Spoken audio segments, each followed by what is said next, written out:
Rimes et rituels.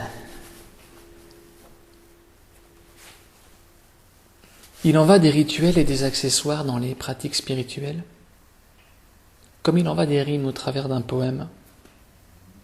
Elles créent une esthétique douce et semblent révéler un sens occulte. Les unes flattent l'écrivain mondain, les autres le pratiquant de surface.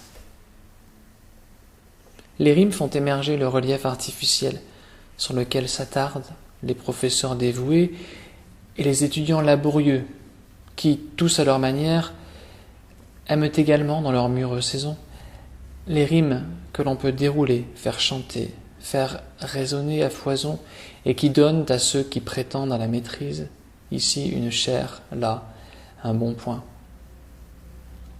Les rimes religieuses que sont les rituels amputent la pratique spirituelle exactement comme leurs sœurs démistiches contraignent le stylo à suivre leur tracé. Rimes et rituels ouvrent autant qu'ils contraignent. L'orientation vers l'ouverture ou la contrainte dépend surtout de l'esprit qui se prête à l'exercice de l'art.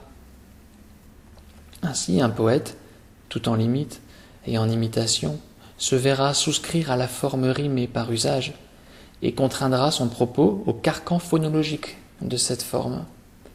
Le poète, tout en espace, saura faire jaillir les signifiants merveilleux, fruits de l'entrechoc de ces deux particules lexicales. Le pratiquant obtus s'astreindra au rituel que la tradition a plaqué pour lui et aura confiance dans un sens fantasmé s'exprimant au-dessus de sa tête et de ses capacités d'appréhension.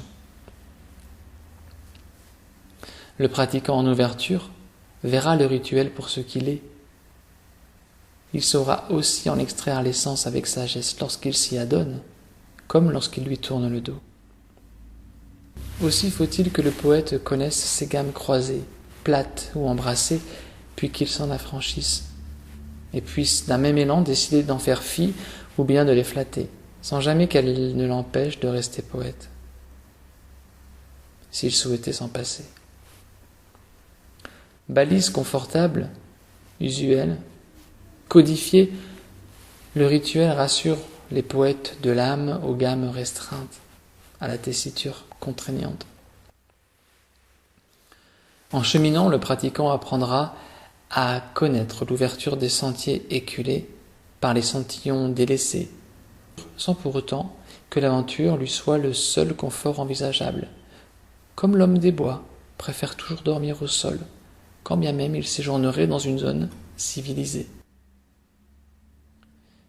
Il faut être ignorant lors d'une nuit en ville pour ne pas goûter la chaleur d'un lit molletonné.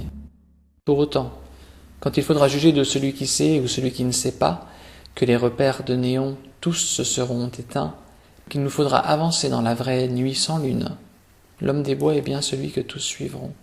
De même, le poète affranchi des rimes et le méditant sans rituel.